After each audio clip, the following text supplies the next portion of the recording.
Ne savez-vous pas que votre corps est le temple du Saint-Esprit qui est en vous, que vous avez reçu de Dieu, et que vous ne vous appartenez point à vous-même? 1 Corinthiens 6 verset 19.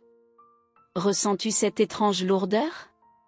Pas seulement dans ton corps, mais également dans ton esprit. Tu poursuis ta journée comme à l'accoutumée, et pourtant, une part de toi semble vaciller, déséquilibrée. Ton esprit est embrumé, ta volonté affaiblie, ta joie dissipée. Tu te dis que ce n'est que le stress, ou peut-être une simple fatigue. Tu conclus que c'est la vie, avec ses hauts et ses bas. Mais, enfants de Dieu, écoutez bien, l'adversaire est subtil. Ses attaques ne sont pas toujours spectaculaires, elles ne sont pas toujours furieuses. Parfois, elles se manifestent sous forme d'appétit, de fringales, de choix banals et quotidiens. Nous oublions trop souvent que nous ne sommes pas seulement esprits, nous sommes aussi chair. Et l'ennemi, fin stratège, c'est que s'il ne peut atteindre directement notre âme, il affaiblira le temple qu'il abrite, notre corps. Ce que nous consommons semble souvent inoffensif, parfois même délicieux. Mais ces choses, loin de nous nourrir véritablement, nous empoisonnent subtilement. Elles ne nous élèvent pas, elles nous enchaînent. Nous croyons être libres, mais nous sommes liés. Liés par ce que nous déposons dans nos assiettes. Liés à des aliments qui volent notre clarté, notre discipline, et même notre discernement. Ce ne sont pas de simples mauvaises habitudes, ce sont des portes ouvertes. Et lorsqu'une porte est ouverte, n'importe quoi peut entrer. Beaucoup ne veulent pas l'entendre, nous désirons des miracles sans obéissance, des guérisons sans abandon. Mais il est écrit, mon peuple périt faute de connaissance. Osée 4 verset 6. Ces aliments, ces trois en particulier, ne sont pas seulement nuisibles pour le corps. Ils sont des pièges spirituels, des distractions, des agents d'engourdissement. Ils flattent nos papilles, car l'ennemi emballe toujours son poison dans la douceur. Mais le prix à payer est immense, notre énergie, notre clarté mentale, notre paix, et nos prières qui semblent rebondir contre le plafond. Tu crois que ce n'est que de la nourriture. Mais c'est une faille, un point d'accès à tes pensées, à tes émotions, à ton self-control. Et une fois cet accès pris, il peut manipuler tes choix sans dire un seul mot. Peu à peu, tu te sens distant de Dieu sans même comprendre pourquoi. Mais le Saint-Esprit, doux et fidèle, t'appelle aujourd'hui, réveille-toi. Réveille-toi non seulement spirituellement, mais aussi physiquement. Purifie le temple. Prépare l'autel. Car lorsque le corps s'aligne avec l'esprit, quelque chose de puissant se produit. Tu entends plus clairement, tu discernes plus finement, tu marches avec une autorité nouvelle. Dans cette guerre silencieuse, l'une des armes les plus efficaces de l'ennemi, c'est la nourriture. Elle semble anodine. Mais l'Écriture nous montre combien le lien entre le physique et le spirituel est profond. Les Israélites furent éprouvés par la faim dans le désert, Jésus fut tenté par du pain après 40 jours de jeûne, et Ésaü vendit son droit d'aînesse pour un simple plat. Ce ne sont pas de simples histoires, elles sont des avertissements. Un appétit non maîtrisé peut compromettre un appel divin. Aujourd'hui encore, ce schéma se répète, plus insidieux que jamais. L'ennemi n'apparaît pas avec une fourche et des flammes, il t'accompagne dans les rayons du supermarché. Il murmure non pas dans le tonnerre, mais dans la commodité. Il sait ce que les sucres raffinés et les produits chimiques provoquent dans ton corps, addiction, brouillard mental, troubles émotionnels. Et quand tu es physiquement alourdi, émotionnellement instable, tu deviens plus vulnérable à ces ruses. Il ne cherche pas une rébellion flagrante, mais une lente distraction. Une routine suffisante pour te garder en mode survie, mais jamais assez pour te faire prospérer spirituellement. C'est pourquoi le jeûne est si puissant et si combattu. Il ne s'agit pas d'une punition, mais d'un alignement. Il restaure le temple et brise les chaînes invisibles. L'ennemi, c'est ce qui se produit lorsque ton corps cesse de régner et que ton esprit reprend l'autorité. C'est pour cela qu'il te bombarde de faux besoins, qu'il te noie sous des habitudes confortables mais destructrices. Ce que vous nourrissez grandit, et ce que vous négligez dépérit. Nourrissez la chair, et la chair dominera. Nourrissez l'esprit, et l'esprit régnera. Mais vous ne pouvez pas faire les deux. Vous ne pouvez pas remplir vos corps de déchets et espérer recevoir la clarté du ciel. Quelque chose doit céder. Ce que tu considères comme « juste de la nourriture » peut être une chaîne spirituelle déguisée. Aujourd'hui, le Saint-Esprit te révèle que le combat n'est pas seulement dans l'invisible, il est aussi dans ton assiette. Et si tu entends sa voix, n'endurcis pas ton cœur. Il est temps de purifier le temple. Ne vous conformez pas au siècle présent, mais soyez transformés par le renouvellement de l'intelligence, afin que vous discerniez quelle est la volonté de Dieu, ce qui est bon, agréable et parfait. Romains 12 verset 2. Et pourtant, le schéma continue. Ce n'est pas seulement une question de mauvaise nutrition. Regarde bien le dessin derrière ces pratiques. Ces aliments sont ultra transformés, leurs ingrédients savamment manipulés. Ils sont presque dénués de valeur nutritive et pourtant saturés de substances conçues pour stimuler ton cerveau comme une drogue. Arômes artificiels, glutamate monosodique, sucre raffiné, sirop de maïs à haute teneur en fructose, tout est orchestré pour séduire tes sens et enchaîner ta volonté. C'est ainsi que l'ennemi opère, non dans un fracas destructeur, mais dans une perturbation silencieuse. Il n'apporte pas de chaîne visible, il offre du confort. Et ces aliments deviennent pour beaucoup un faux refuge. Tu es contrarié? Mange ceci. Tu es fatigué? Bois cela. Tu t'ennuies? Grignote encore. Peu à peu, tu cherches le soulagement plutôt que la libération, le plaisir chimique plutôt que le discernement. Ton corps, qui devait être un temple du Saint-Esprit, est progressivement conditionné à rechercher l'imitation plutôt que l'authenticité. Tout m'est permis, mais tout n'est pas utile, tout m'est permis, mais je ne me laisserai asservir par quoi que ce soit. 1 Corinthiens 6 verset 12. Le piège ne réside pas seulement dans la consommation, mais dans la dépendance. L'ennemi ne se soucie pas de ce que tu manges, il se réjouit du moment où tu ne choisis plus. Il veut que tes automatismes gouvernent ta vie, que tu sois engourdi, distrait et facilement influençable. Il n'existe pas de méthode plus insidieuse pour émousser un esprit vif ou étouffer un cœur discernant que par ce que tu introduis dans ton corps. Ta clarté est ensevelie sous les produits chimiques. Ta force est étouffée par la fatigue. Ton autorité est compromise par une dépendance déguisée en appétit. Tu crois simplement manger, mais lentement, silencieusement, autre chose se trame. Ton sommeil se détériore, ta concentration s'émousse, ton énergie s'effondre. Et avec elle, tes disciplines spirituelles s'éteignent. Tu pries moins, tu manques de motivation pour lire la parole, tu fuis la solitude avec Dieu. Pas parce que tu ne crois plus, mais parce que ton système tout entier est désynchronisé. Tu n'es pas en rébellion, tu es en réaction, toujours en quête de la prochaine dose qui te fera te sentir mieux, ne serait-ce qu'un instant. Et ces aliments sont les outils silencieux de l'ennemi. Faciles d'accès, culturellement acceptés, parfaitement emballés pour paraître inoffensifs.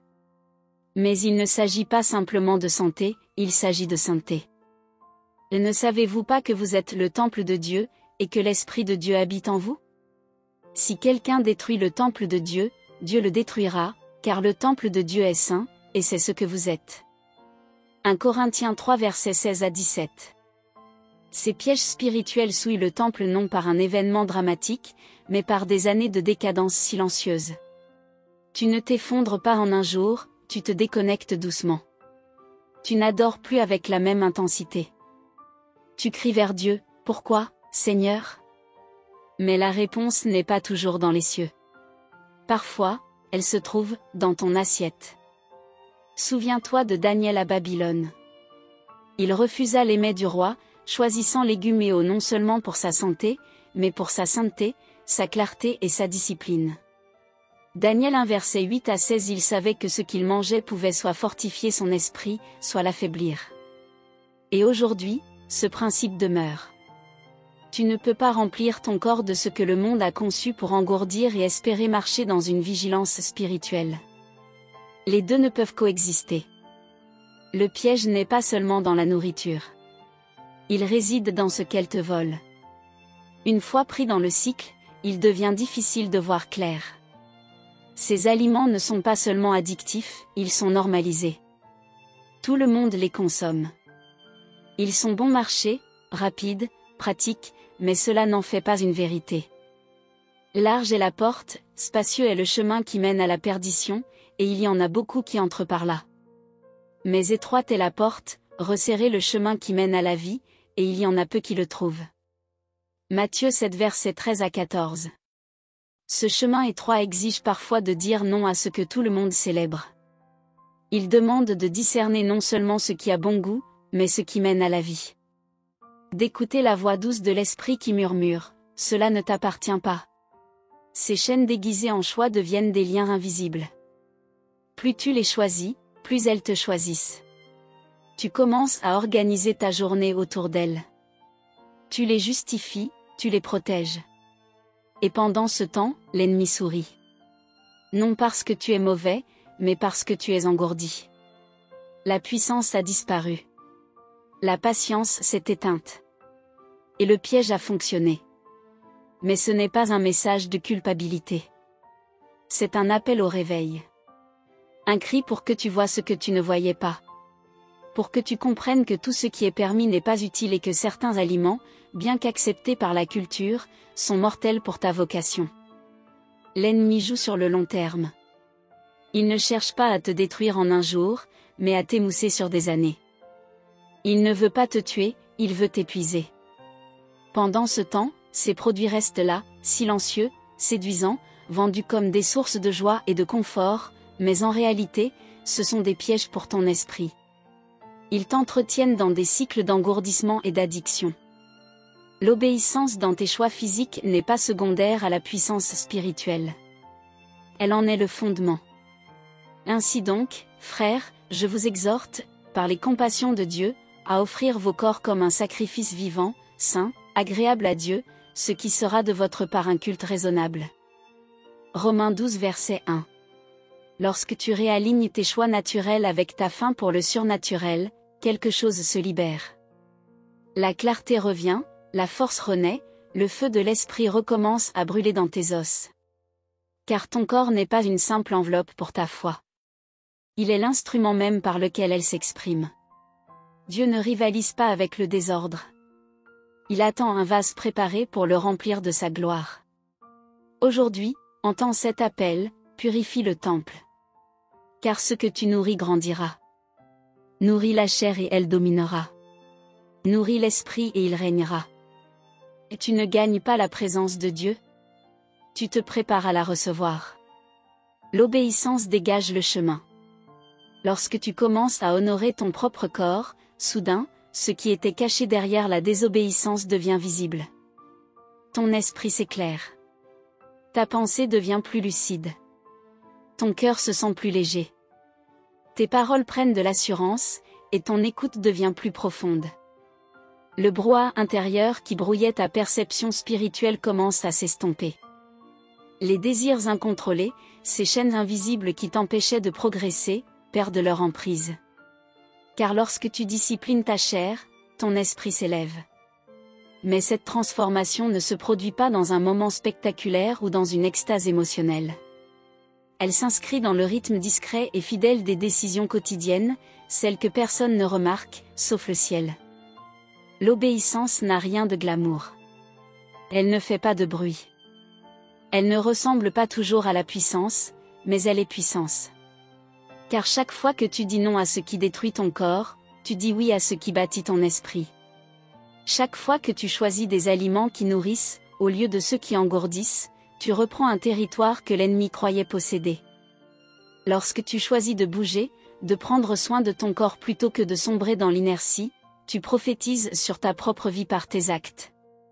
Ton corps commence alors à faire écho à ce que ton esprit sait déjà, la liberté n'est pas une sensation, c'est une structure. Et cette structure se construit par l'obéissance. Le domaine physique et le domaine spirituel ne sont pas ennemis. Ils sont miroirs. Ce qui se produit dans l'un se reflète souvent dans l'autre. Si ton corps est dans le chaos, il est plus difficile de maintenir la paix dans ton esprit. Si ta santé est en désordre, il devient complexe de garder l'ordre dans tes pensées. Ignorer ton corps, c'est passer à côté des signaux que Dieu peut envoyer à travers lui. Dieu parle par conviction, oui, mais aussi par la fatigue, l'agitation, les maux répétés. Ces symptômes ne sont pas toujours des problèmes isolés, mais parfois des révélateurs de racines spirituelles non traitées. Il faut de la discipline pour refuser ce que tout le monde accepte, pour choisir ce qui donne la vie plutôt que le plaisir immédiat, pour honorer son corps comme un sanctuaire et non comme une machine fatiguée. Mais la discipline est le sol fertile où pousse la liberté. Lorsque ton corps commence à répondre à l'obéissance, ton être entier s'accorde avec le ciel. Tu ressens avant que les événements n'arrivent. Tu pries avec audace au lieu de supplier. Tu adores avec intimité au lieu de distance, car le bruit intérieur a été réduit. Beaucoup attendent la motivation pour changer. Mais dans le royaume de Dieu, le changement naît de l'obéissance, non de l'émotion. Le ressenti viendra après, mais la décision doit venir d'abord. Lorsque tu prends des décisions physiques, même inconfortables, par obéissance à ce que Dieu te montre, la récompense commence à germer à l'intérieur. Ton appétit change. Ton endurance augmente. Ton désir pour les choses de l'esprit grandit. Ta foi devient plus forte que tes anciens schémas. Ce qui te semblait impossible devient automatique, car l'obéissance ne reprogramme pas seulement tes habitudes, elle transforme aussi tes désirs. Tu commences à avoir faim de justice, de pureté, de silence. Les matins tranquilles deviennent précieux. Tu recherches ce qui nourrit l'âme et le corps, tu chéris le mouvement qui honore le vase que tu as reçu. Tu ne forces plus la sainteté, elle coule naturellement, et les autres le voient. Ils le sentent. Car il y a une autorité spirituelle qui suit l'obéissance, non par performance, mais par alignement. Quand le ciel et la terre s'accordent en toi, les chaînes se brisent, les portes s'ouvrent, la clarté revient.